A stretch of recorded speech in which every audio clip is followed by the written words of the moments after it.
Assalamualaikum warahmatullahi wabarakatuh. Perkenalkan, nama saya Okta Disaputra dengan NIM C1C020014.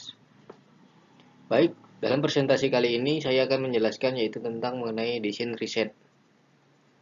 Yang saya hormati yaitu Bapak Dr. Wirmi Eka Putra SEMSI CIQ NRS CSRS sebagai dosen metodologi penelitian.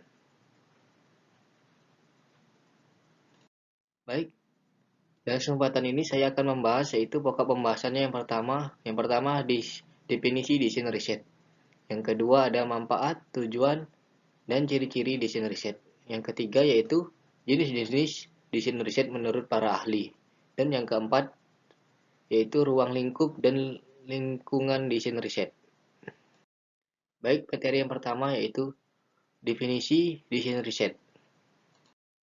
Desain riset merupakan sebuah rencana prosedural yang menjadi panduan penelitian untuk menjawab pertanyaan-pertanyaan penelitian secara pilot, objektif, aktual, dan ekonomis.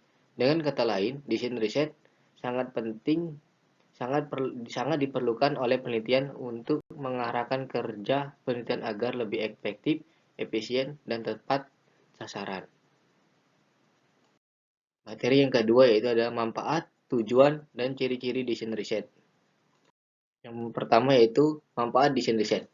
Pada manfaat desain riset terdapat dua manfaat. Yang pertama yaitu mengkonsepkan rencana operasional untuk menjalankan berbagai prosedur dan tugas yang diperlukan untuk menyempurnakan studi. Yang kedua yaitu manfaatnya memastikan bahwa prosedur-prosedur tersebut sesuai dan layak untuk memperoleh jawaban dari pertanyaan atau permasalahan penelitian secara pilot, objektif, dan aktual. Masuk kepada tujuan desain riset. Tujuan desain riset yang baik karenanya adalah memberikan suatu jawaban yang terpercaya terhadap suatu pertanyaan dan bisa menurunkan kredibilitas hasilnya. Dengan mendesain kajian yang berhati-hati, penelitian dapat menyalakan atau menyelidiki mengurangi sumber kesalahan atau error atau bias. Sekalipun demikian, tidak memiliki semua sumber bias potensial dapat dikontrol dengan sempurna dalam penelitian, tetapi kita memiliki prinsip-prinsip merancang penelitian untuk menekankan sejauh mana pengaruh-pengaruh seperti itu.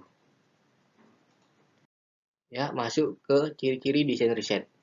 Yang pertama, desain penelitian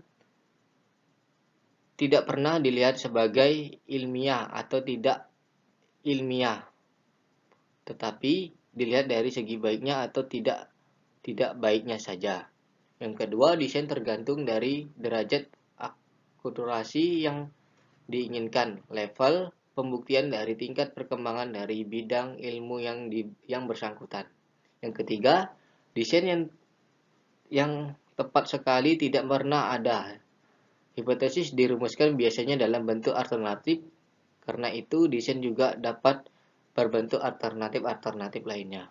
Yang keempat, desain dipilih biasanya merupakan kompromi yang banyak ditentukan oleh pertimbangan-pertimbangan praktis.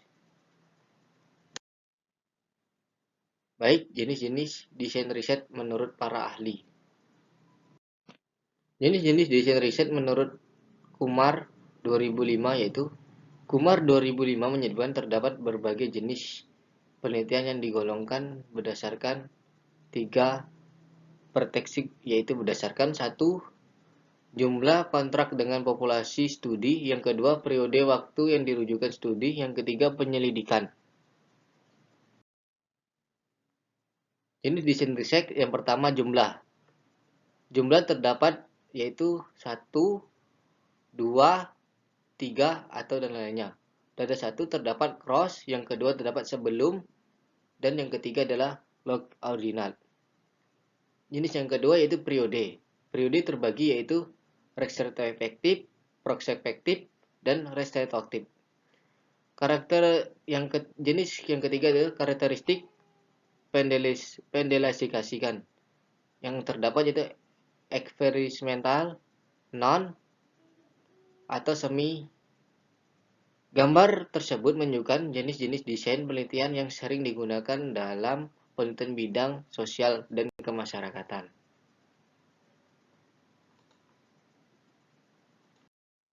Ruang lingkup dan lingkungan desain riset. Ruang lingkup desain penelitian.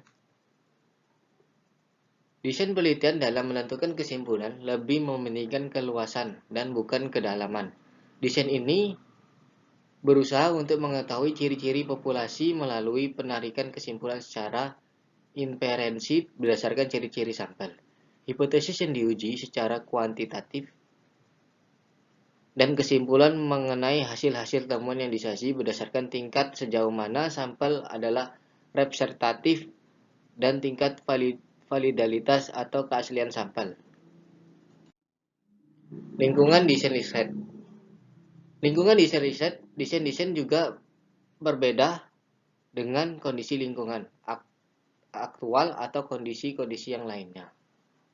Hal ini disebabkan kondisi lapangan dan kondisi laboratorium, ciri-ciri pokok dari beberapa kondisi dan hubungan dalam situasi aktual sering dinyatakan dalam metode-metode matematika yang dipandang sebagai simulatis. Baik, terima kasih. Itu saja materi yang dapat saya sampaikan. Lebih dan kurang saya mohon maaf apabila ada kekurangan atau kesalahan dalam penyampaian materi saya. Saya mohon maaf yang sebesar-besarnya. Saya akhiri. Wabillahi taufiq hidayah. Wassalamualaikum warahmatullahi wabarakatuh. Terima kasih.